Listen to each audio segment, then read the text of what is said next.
Okay, I think Carol is not going to be able to join us, so we'll go ahead and get started.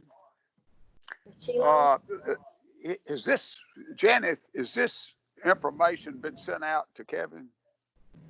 Okay. I have it. Okay. You have it, Kevin? Okay. Yeah, I printed off all the stuff she prints out. All right. So Ray, you or Holly, do you want to walk us through where we are then? This is a revised budget for FY21. Do you or Holly want to walk us through what we've got? Sorry, I was muted. Sure. As you look on the course initial page and introduction, you'll just get an outline of the budget process and kind of what we do every year to evaluate what our financial needs are to run the district. If you turn to the next page on the back, you'll get a summary of all funds.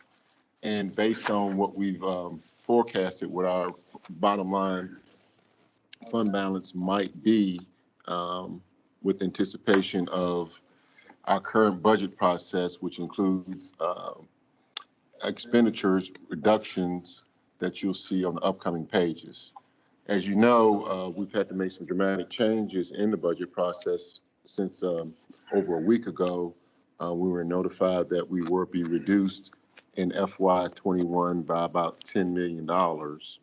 We've since then looked at ways to try to reduce our expenditures, and they'll be outlined per the next couple of pages. We do estimate that we might get an increase in BEP funding by $685,000, and then anticipated reduction from the county of $420,000 based on ADMs. As West Tennessee Healthcare is also. Excuse me, Ray. Ray, may I interrupt just a minute? Sure. Before we move into that,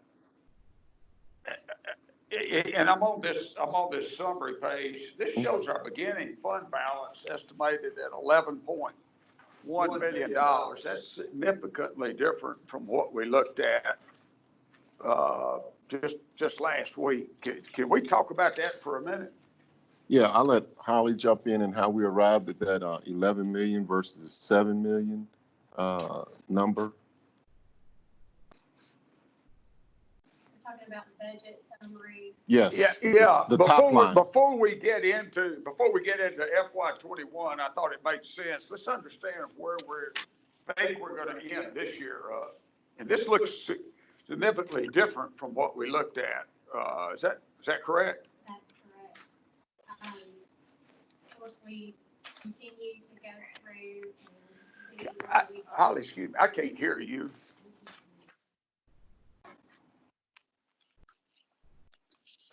I never know if I should have the headphones on.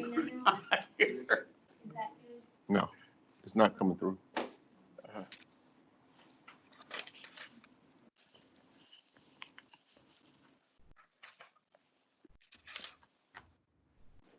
Sorry about that. Okay. So for this year, we have continued to tighten up where we could. And I think our year-end expenditure projections should be pretty much on target. And that's coming in at right at 95% of expenditures. However, we were anticipating a revenue reduction in local taxes from the county in the amount of $7.5 million to be offset with a $1.5 million transfer at year end from local purpose, netting about $6 million shortfall. However, we were given new projections yesterday that changed that number substantially. Instead of that $7.5 million local tax shortfall, it was coming in at about $4.6 million better. So, yeah. 7.5, 4.6 better.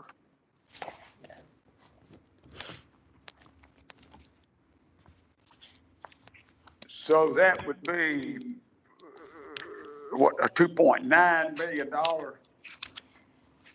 Right.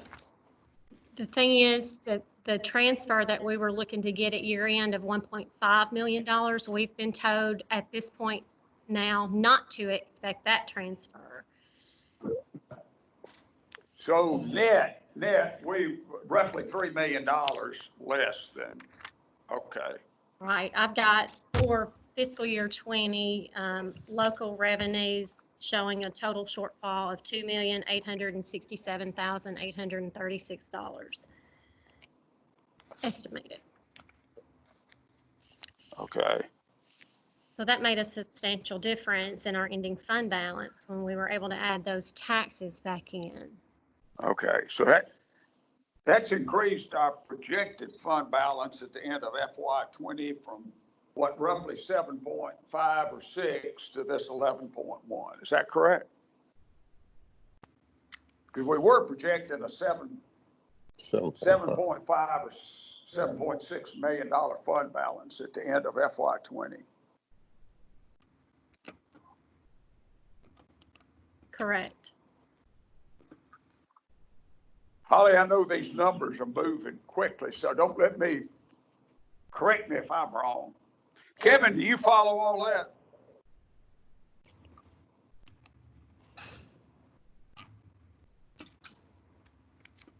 I do. Okay. I got it. Yep, Okay. I follow. All right. All right. Holly, one last question. This is close to the middle of May, so we've still got almost a month and a half. Is there a possibility these numbers continue to improve, or do you think this is a pretty firm set estimate now? I'm talking about for FY20. I think it just depends on how the local sales tax come in. I guess my question is, will there be one more report that would impact what we will get for FY20, or do you think this is it?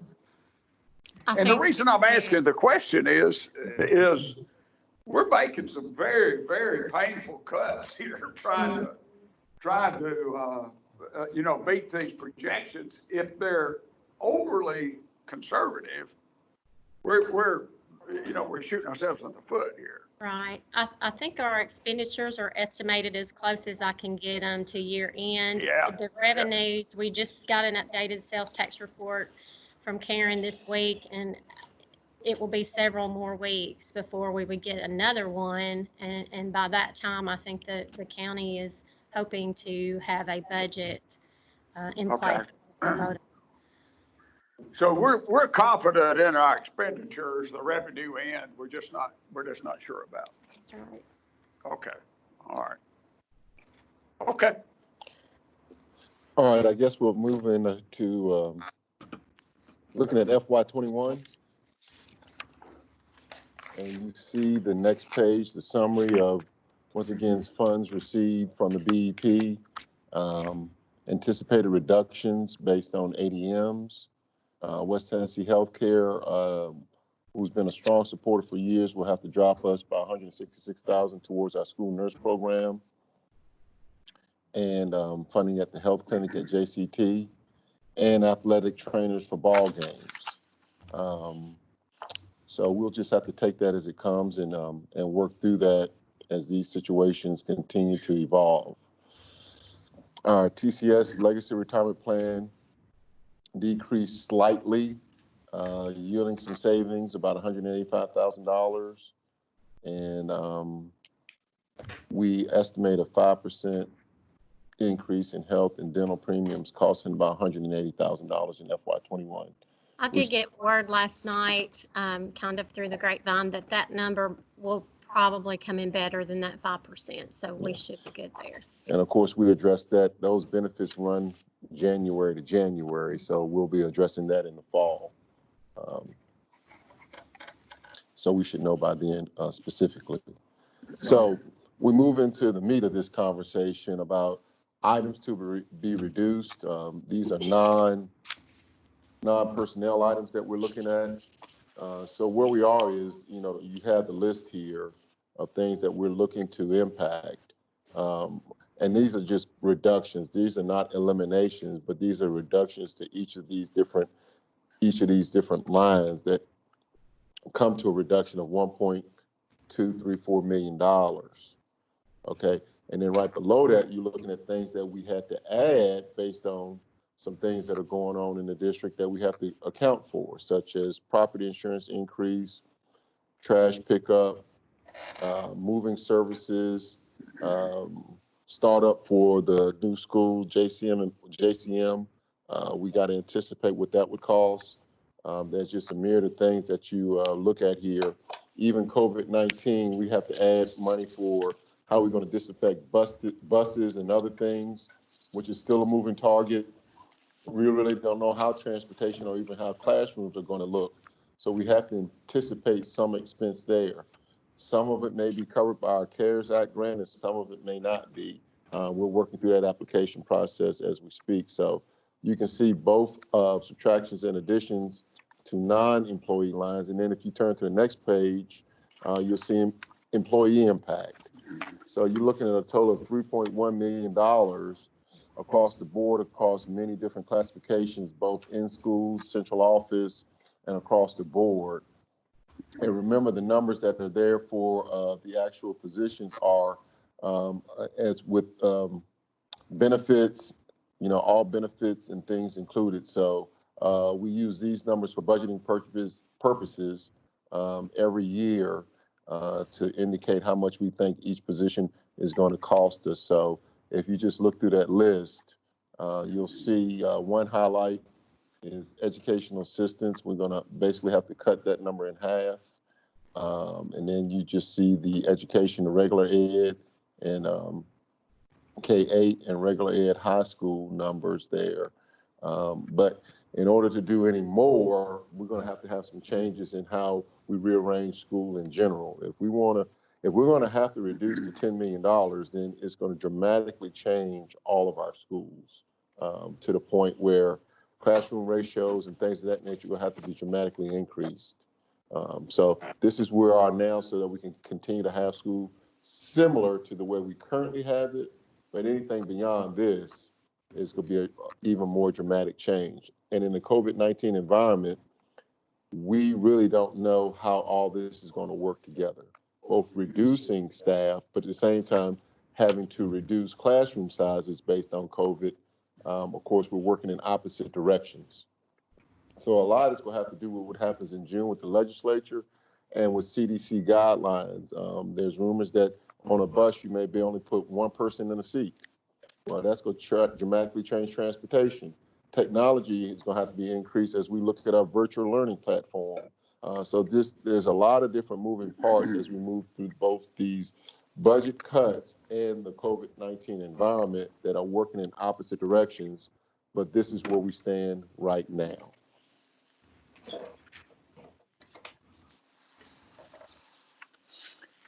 And then future cuts could involve things like crossing guards. We don't see much, but if you're ever in front of our schools, you understand how important crossing guards are.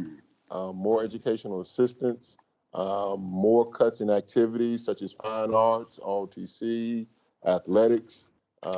We dig into instructional materials even more. We have some already, but we'd have to dig into instructional materials even more and just look at, possible furloughs of staff and continue to review and assess priorities as the rules and the laws dictate us to do to provide free public education. So there's a lot of things that are conflicting in this that we have to work through throughout the next couple months. And hopefully in the month of June, we'll get a little more direction as to the legislature's approach to this that we can implement within our schools. So, Kevin, do you have a question? Well, I don't know if I have a question. I have some thoughts, but I don't know if I have a question. Okay. Because I go ahead. I don't have anything right now. Go ahead. Well, tell you what, let me ask a couple of questions to make sure, because this is a lot of moving pieces here. Ray and or Holly, if I look at the forecast on page 5 of this handout, we're starting out with our presumed fund balance of 11.1. Your revenue projection matches what we received from the county and reflects a $10 million reduction. Is that right? Yes. Okay. The reduction is in total over 10 million, but when you take out that piece that's allowable for reduction in ADMs, it comes to $9,877,000. Okay. But it's still, if you compare it to FY20, it's still a reduction of that much. That's right. Yes. Okay, all right, okay. And then you've made all of these cuts in the budget, and then you've made an assumption that expenditures will come in at 98% of budget, and will be just a little below, even at that, we're a little below where our fund balance really needs to be. Is that right? Right, and I think it might clarify things if I could show you the actual budget document, and I've got it pulled up because even though if we spend at 98%, our fund balance is close to 3 million, we've got to budget in order that our budgeted fund balance complies with the 3%. I see, And- okay. Yeah, and so what I've done on this budget. Excuse me, Holly, but having said that, then we still have more cuts to make then, is that right? That's right. Okay. That's And what's the dollar value of the additional cuts that we have to make? I've added a column to this budget document that shows, in consideration of the possible revenue shortfall, our fund balance, our deficit this year would be $10,400,000. Our budgeted deficit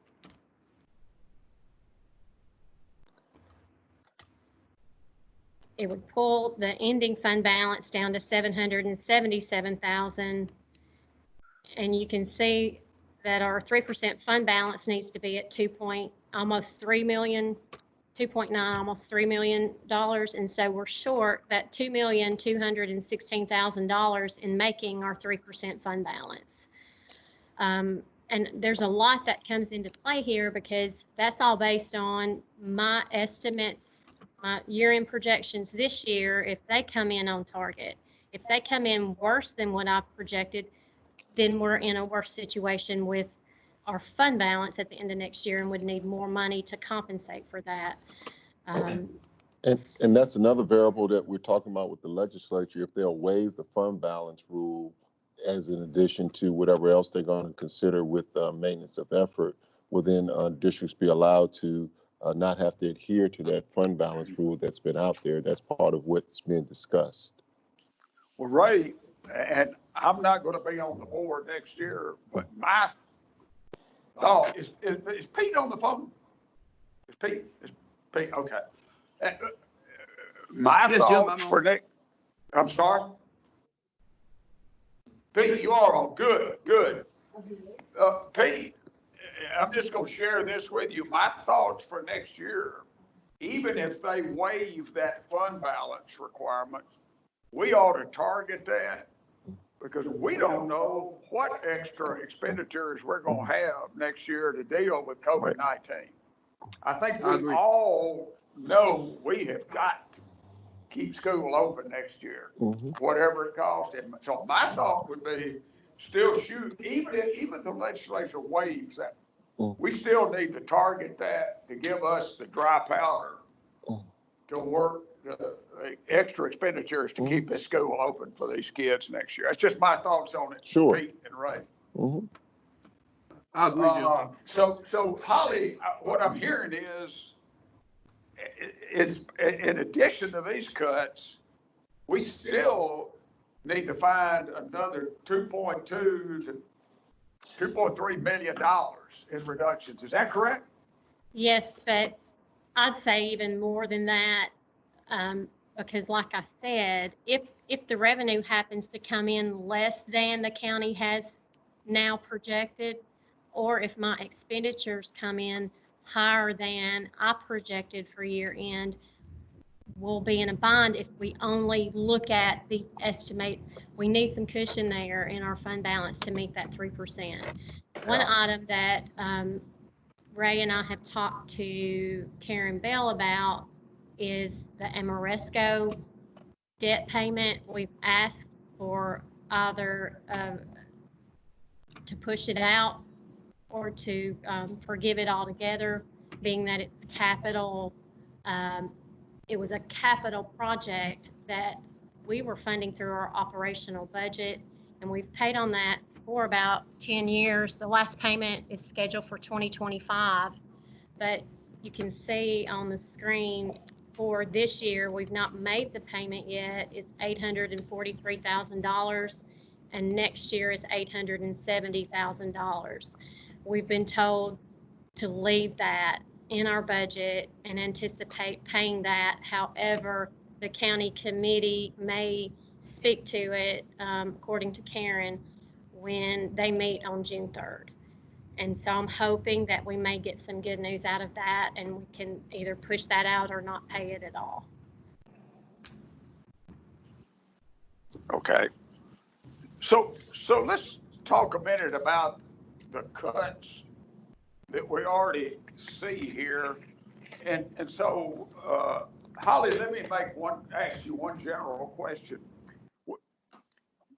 I think this district does a great job of budgeting, but we in the back of our mind historically recognize that we come in about 97% of the budgeted expenditures. My question is, with some of these cuts I see here, do they reduce the likelihood that we would come in at 97%? Are we cutting out flexibility in there? Would that be an accurate statement? Yes, and that's why I bumped that up to 98% in my forecast for next year, although it could be even higher than that. Yeah. Okay. And realizing that 97% comes from a lot of different factors.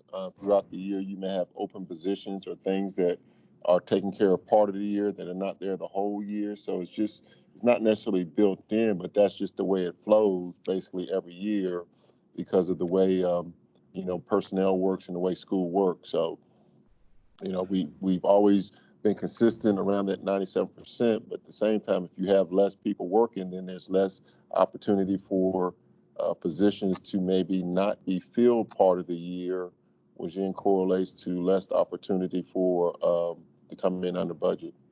Well, I think what I'm doing is just echoing something I heard Holly say and reinforcing that for budget purposes, we can't budget for coming in at 98%. Right. I'm saying on an actual basis, we may be. We're probably not smart to do that this year after making this degree of cuts. Right. You may have well reduced your opportunity to come in at 97 or 98%. Yes. With these cuts. Does that make sense, Holly? Absolutely. Yeah, that's where I was headed too, from a different direction. But yeah, I totally agree. So I guess, Holly, I'm just suggesting this, that Ray, this would be something for you and Pete to talk about. But this last page, this forecast, I don't know that I would forecast 98% on there. I think that may give us a misleading sense of where we will likely be next year. But that's for you and Pete and Holly to work out. But all right, if I could on these cuts, Ray, we've done a great job. We've got curriculum in place for K through 12 for the 4 major subjects. Yes. We got that in place last year. Yes. Social studies, math, reading, and science. I see these textbook cuts. Is that detracting from that curriculum that we have in place? Is that Well, detracting from that? Well, it's reducing the amount we can spend on it. Those curricula will still be in place, but these are some things that we're going to have to work through and work around. Some of these consumable items and things of that nature. So CKLA will still exist, and we'll still go forward with it K through 2. We just won't be able to order every part of the structure of the CKLA process. We have the nuts and bolts of it, but some of the other things that we would like to do, we won't be able to do. The social studies textbooks and science textbooks that you see as an elimination, that was going to allow the district to purchase books to where all the students would have books to take home. It would finish that out. So we're taking that away, although the classroom sets are intact within the schools. And so it was just an enhancement to what we've done in prior years. I'm not an educator. I guess I just want to know, I think we've all been really excited about getting this curriculum in place. With these cuts, are we holding our own there, or are we actually taking a step backwards? I don't think we're going backwards from what I understand, and not being necessarily had an educational background. We talked about this in detail. We'll hold our own, but we want to push forward, but we may have to put that on pause given what we have to do. Okay. So children will still be educated in the same curriculum. The same things will go on in the classrooms. It's just some things that we would like to do this year, next year coming up that we won't be able to do, but we'll be still in the same place where we're educating them in the same framework, the same way, with the same materials. I don't want to get too deep in the weeds, but I'm just curious, why is trash pickup going up $130,000? I can explain Yeah. that.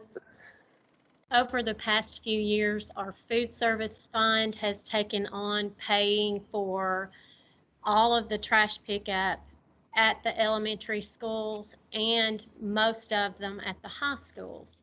And that's worked okay through the food service budget, but we've seen that their fund balance is declining, and we're real concerned with compliance monitoring this next year with USDA coming in. We feel like that the district needs to pick up at least half of that cost, because it's truly not just food service that are using those bins. We have the public using those bins who shouldn't be. Right. We've got our regular educational,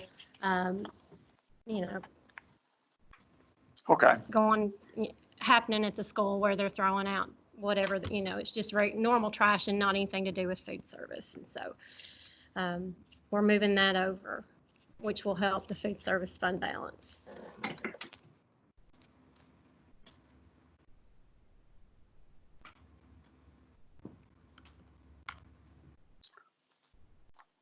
Okay.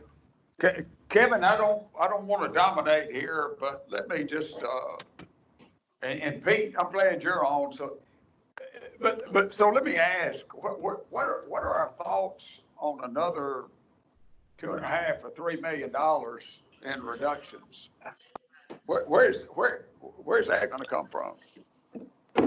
Like I have a page here where we talked about, like I said, other things such as crossing guards, more educational assistance, and more reductions in athletic or extracurricular activities, along with having to look at, once again, classroom ratios, which ties back to the curriculum. You have to have teachers in the classroom to teach students. You need some level of assistance within especially our elementary schools. And that's why I say future changes will dramatically change how we do business.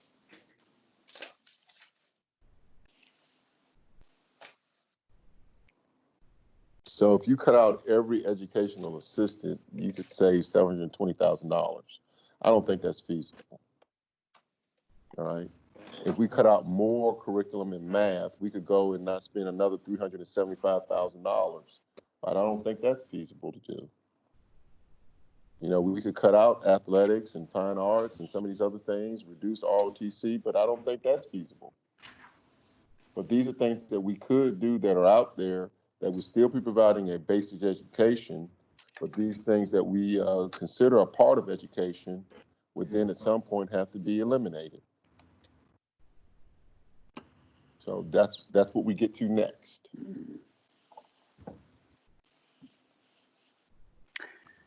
But again, the Amaresco payment has not been taken out of any of these numbers. So No, it hasn't.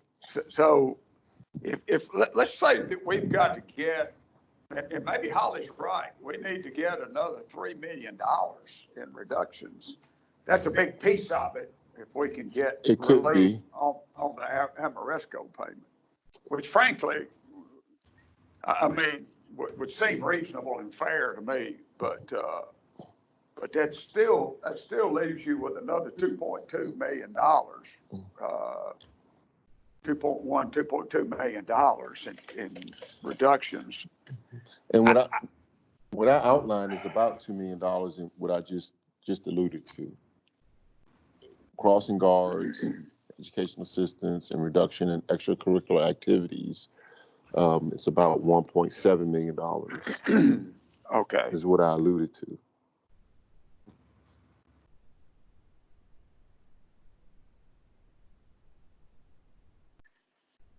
And I would point out, am I reading this correctly? This is basically freezes all salaries. Is that correct? Yes. Okay. As we stand now. What about the step increases? Are they frozen at FY20 levels? We're not currently planning to do that. So that would be an area that could be looked at. We do have responsibility to spend the BEP increase that's designated for instructional salaries and benefits for that purpose, and that came in at $489,000. And so that would be a way to use those funds if we do continue to do those step increases. Do you know roughly what the step increases would be? Overall, the district support staff and certified staff comes in at about $700,000. For the step increases for the next step year. increases, just looking at those alone. Okay. So does the 489 have to be spent on salaries or just instruction in general? It has to be spent on instructional salaries and or benefits. And so we could spend it towards new positions, which we do have some new positions being added amongst all these cuts, and they would qualify as well. So when you mention new positions, we're talking about based on ratios, we have to add ESL position and SPED position. Okay. So by rule, we have to add those positions based on our ratios.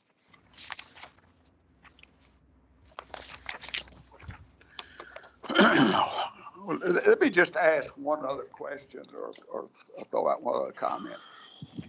Given, and we appreciate that it looks like FY20 sales tax revenues are going to be better than what we heard a few weeks ago. But given the fact that that's such a moving target, if the $10 million for next year turns out to be too conservative and that, you know, really it could come in better than that, what are these cuts, or any of them of a nature that we can add them back as we see what revenues are looking like? What would that look like? Of course, you know, if you look at it, anything probably could be added back, especially the purchases of curriculum and things of that nature that we're suspending for right now. But of course, positions also, if we saw that we could add back, starting with regular education teachers, that would be the first thing that we would look at. But of course, hiring season is seasonal. but given all this going on around us, there may be people available at that time that could come back to work. So Well, I after, think, after I'm sorry, this, go ahead. yeah, we start meeting with principals to talk about their specific schools and positions that they may or may not be able to retain, and we'll move from there. But that's where we are right now. We'll be talking to each individual principal starting next week about their specific school.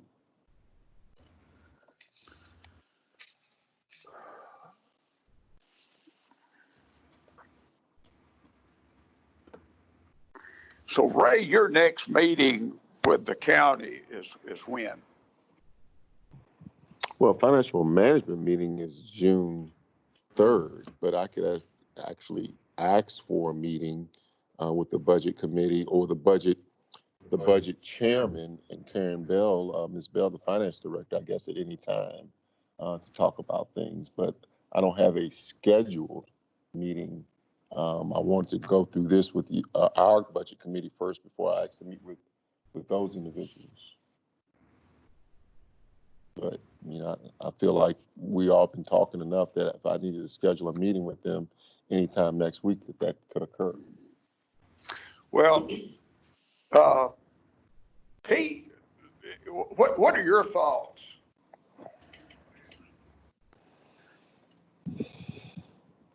I thought our assumption was that we were submitting based on current law, a maintenance effort, I guess minus the deduction from ADM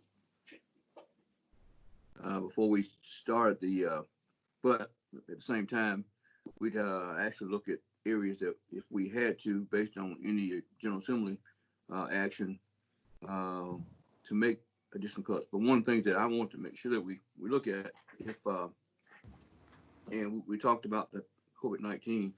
Now, if we're not going to start school on schedule, or if we're end up doing some more virtual learning, and we should look at other areas of budget cutting other than instructional, which is the heart of our educating kids. Which then, so we start looking at education, not educational instruction, but looking at transportation, administrative, maintenance, and support positions. That's where I am. Yeah, Pete, I don't know if you have the list of positions eliminated, but maintenance is included. Once again, we're up in the air on transportation because in COVID environment, we might actually have to enhance transportation per some of the things that we're here coming out of that. But if you look at the list, we across the board through administration, central office, I mean, everywhere we could, we looked at every position with every supervisor or director to try to see what we could work through. But transportation is a hot button because it looks like we might have to do more with transportation versus less. The other thing I would mention is the questions that we actually submitted that we're supposed to do some interaction with Chuck Cagle. We're talking about that during this meeting.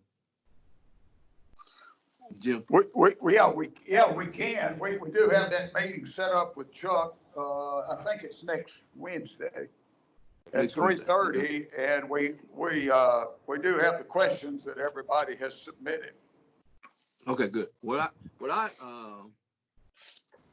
like to do, based on what the information you shared with us previously, is that current law is that we should submit the budget based on maintenance effort minus the ADM, which is what, about $400,000. Is that right, Holly?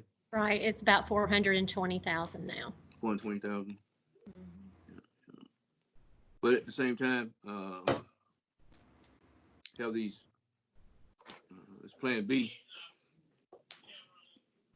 like we currently working on. Yeah. Jim, Mr. Chairman? Yeah, Kevin. Here's my thing.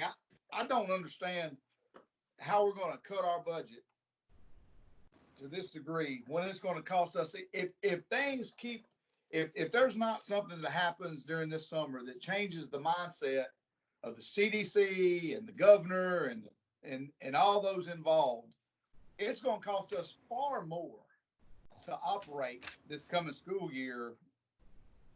First of all, is my thoughts. The second thing is, I remember when Dr. Jones was hired, he was a consultant. He was hired as a consultant for about the same amount of time as Dr. King was. And I remember stating in a board meeting that I thought that he should really be involved in the budget, because he was going to be the one that had to execute it. And I feel the same way with Dr. King. I feel like he needs to be more involved with this budget, because he's the one that's actually going to have to execute it. So I want to feel comfortable that he feels comfortable with this budget. I also agree with Chairman Johnson that until the state tells the county they ain't got to meet maintenance of effort, and I understand you can't get blood out of a turnip, but as they've already stated, but I mean, I don't know how we make these big cuts, and I'm definitely not for getting rid of teachers. I mean, the whole thing is the classrooms are going to be smaller if we have to go into this, what I think we might have to go into, making the classroom smaller for this social distancing. The last thing we'd really do is cut teachers. I don't know the answers how we do this, but I this got us in a rock and a hard place. I know that, and that's just the way I feel. That until we know more, I don't know how we do all these cuts and then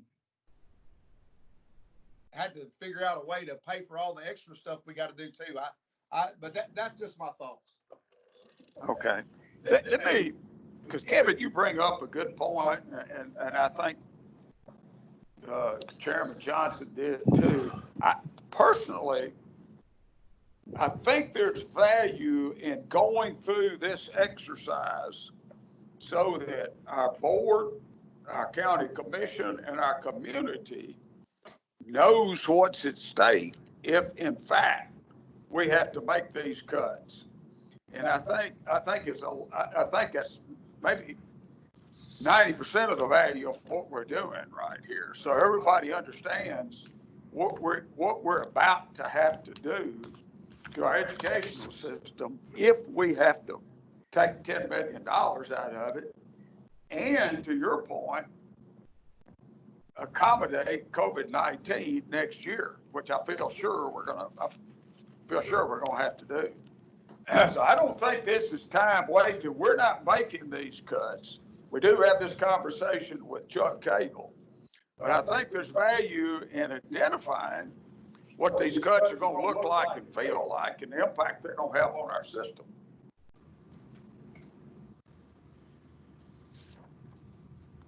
I agree with that. I just don't like them.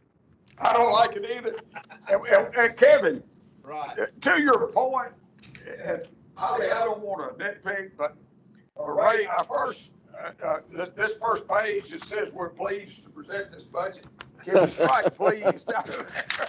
Well, just being gentle, right? Yeah. I can't say we're pleased to present this budget. That is a true oversight from the previous budget that we were pleased.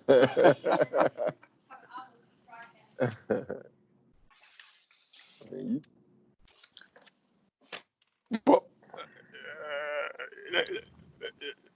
let's see. Let me circle back up, because here's what I guess I think we need to be doing. I think we need to, if we got another $3 million to get out of this to meet the current revenue projection, I mean, my suggestion, Ray, would be, first of all, we just make the assumption that we're going to get relief on Amaresco. I don't know how we do it without that. And then you've still got $2.1 million. I would put all the detail behind that you can, so everybody understands just what's at stake. The second thing I would recommend doing then is looking at all of these cuts and saying, if the revenue projection improves, what would we reinstate? And what would those priorities look like? And that's, I think Kevin makes a good point. I think Dr. King needs to be a part of that process. But if revenue projections are better than what we're seeing, what would be reinstated? Frankly, when you're cutting instructional teacher positions, I don't know how practical that is to reinstate those at the middle of the year. Right.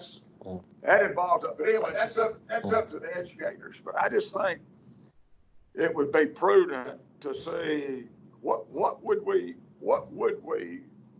reinstate if the revenue comes in better than what's projected. And quite frankly, that projection may change before we even start the year. So what would those priorities look like?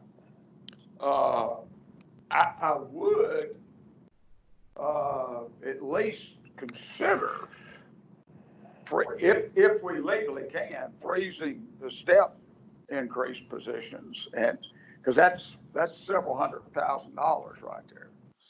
I would at least look at that. But then, Pete, I'm gonna have to say that you and the superintendent formed the executive committee that works on this budget. And, you know, if there are things in here you disagree with, you all probably need to have that conversation.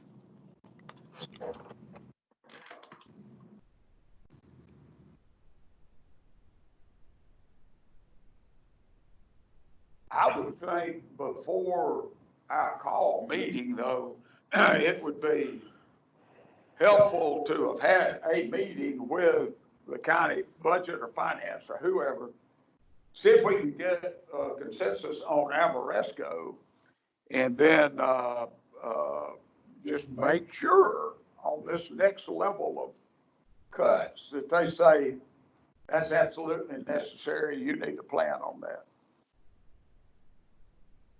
Will do.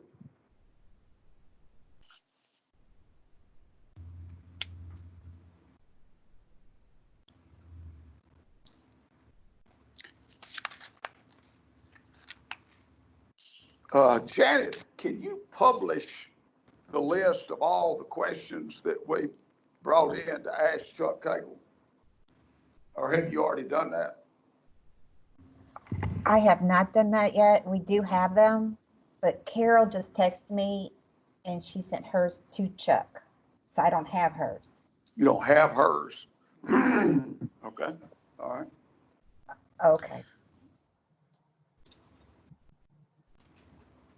Kevin, after hearing this, do you have any additional questions for Chuck Cagle? I don't think so, no. Okay. And Pete, is Pete seen the questions yet? I don't know. Yes, I did. You have seen them, Pete? Okay. I submitted two. Okay, good. Is there any questions you want to add to that, Pete? No, only thing, one last comment I want to bring up, Jim, is that during the cuts was reduction in teachers' aides and this type of thing. Hopefully, we also are looking at carefully that if we reduce or make cuts at, for instance, our target schools, if it will affect our federal funding. So I think that that's critical. We don't do anything that will affect our federal funds that should be matched. Yeah, that's been a consideration throughout the process. Thank you, Chairman Pete. Yeah, we've been looking at that. Federal programs has been involved in all the different meetings that we do. So we try to make sure we stay in compliance with all those rules to continue to obtain the grants that we do get. So we have to be very careful in what we do, because not only could we reduce our operating budget, but we could lose federal funds if we dip too far into it. So yeah, we're really being considerate of that. Thank you.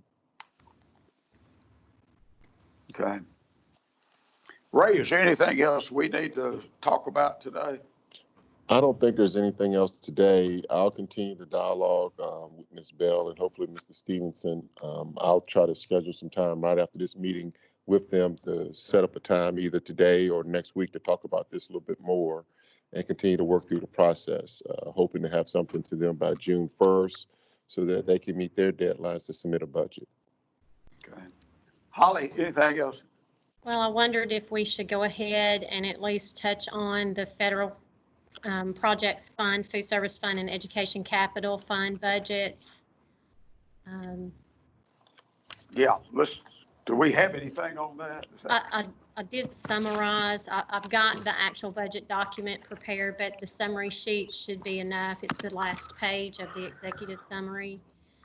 And so I'll go through that. The federal projects fund includes the funding for the CARES Act.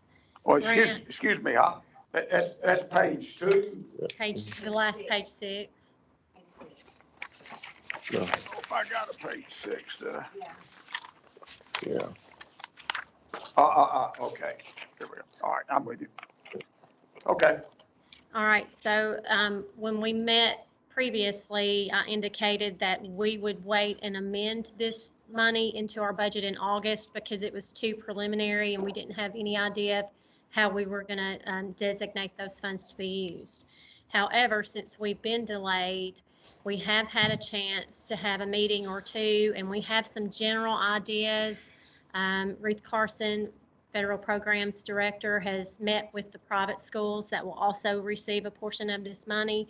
And so we came together with Mr. Washington as well and spoke about how these funds may be directed. There's a meeting scheduled next week with Dr. King. But for now, I'm adding these funds into the budget so that if we get a county budget passed, federal programs as part of that will have access to these funds starting in July.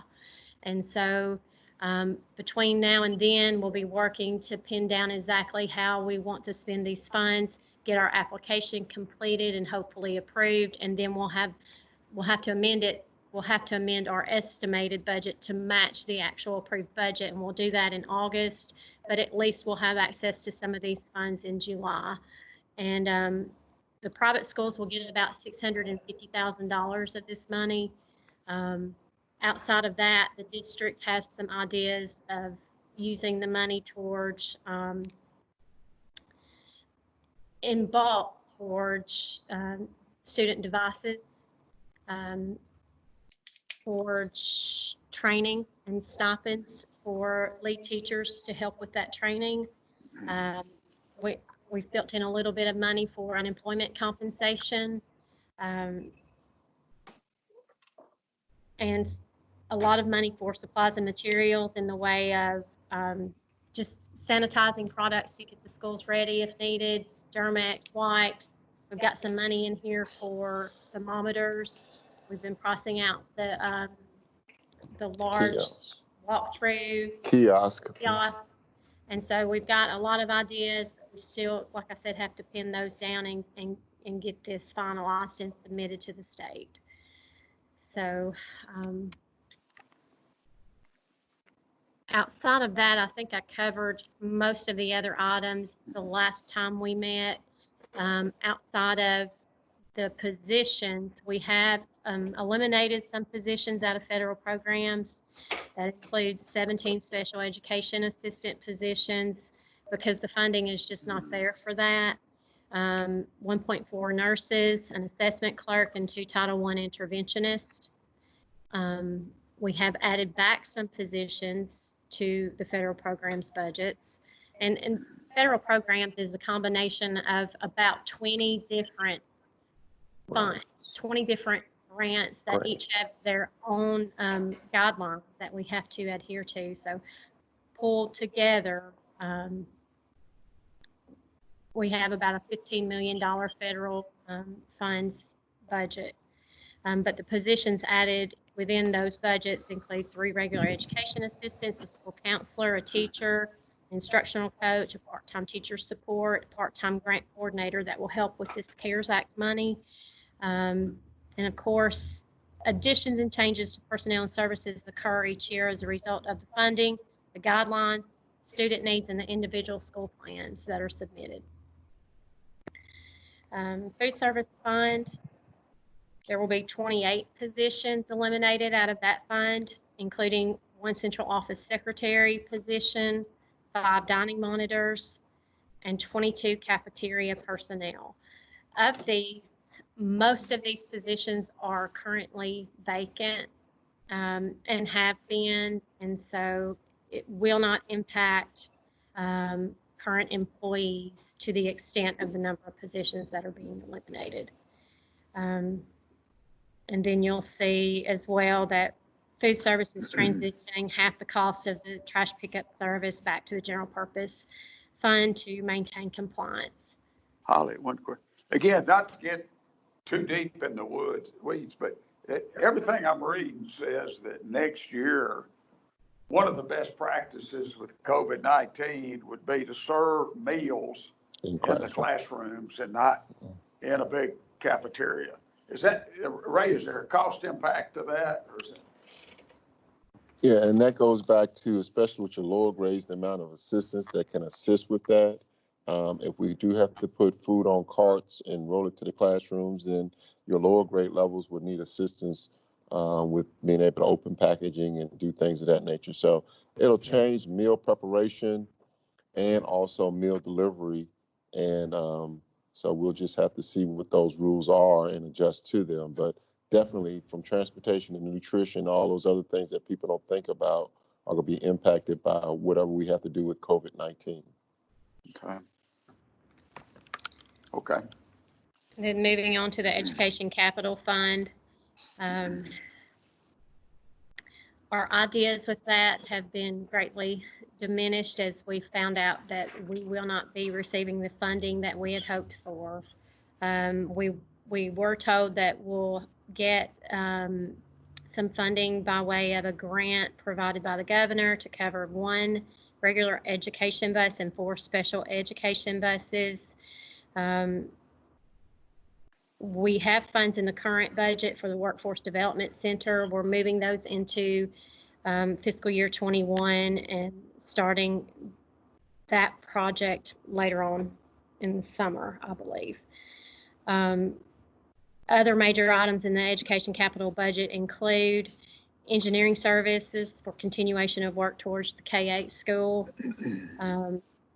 asbestos removal, fire code upgrades, sprinkler repair and replacement, vehicle leases, and then there will be approximately $2.2 million available in fund balance to use towards the furniture, technology, infrastructure, alarm systems, and classroom equipment for the new Madison and JCM. In order to have some of these items in this capital budget next year, we're having to forego plans that were in place for this year in order that some of our funding will fall back to fund balance to move into next year to cover these items. And, you know, the Workforce Development Center, that's based on a grant that we're getting from the governor, a GIVES grant. So this is our portion that we are putting into that Workforce Development Center. So that number you see isn't the total budget for that. Our portion of it, I'm sorry, the GIVES grant provides us, I think, like $395,000 right, of that. So that's the total. That 796 is the total, including the grant. Including the grant. So once again, we're getting money to offset some of that we have to spend some of our own to do that project that we've been working towards for a long time. Ray, I guess this is a question for you. The 2.1 million for JCM in Madison, even if you strip contingency out of the budget, that's about half of what we budget. Is this, we'll be able to open schools with this? Well, that's why I continue to work with the county on that. You remember this came from the locker rooms that we were going to do at JCT and West Bemis. And when the budget crunch came up about the reductions, we looked at what could we move to next year to try to offset some of that cost. So that's a continuous discussion with the county as we move closer to that date on how we're going to make up the rest of that capital those capital needs, because, eventually we're going to get past COVID and life is going to go on, and we got to struggle through this right now, but we look forward to the future, and we got to keep working and planning towards the future also. So what I'm hearing is we still got about $2 million to make up in this. Is that right? Yes, a little over, but this was a start to that.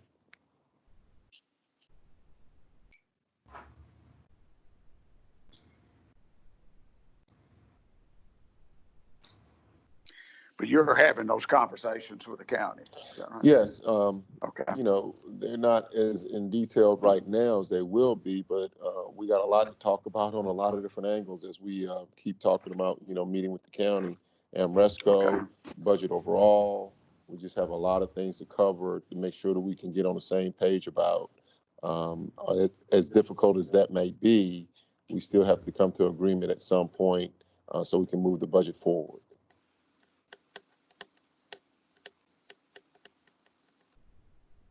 Okay.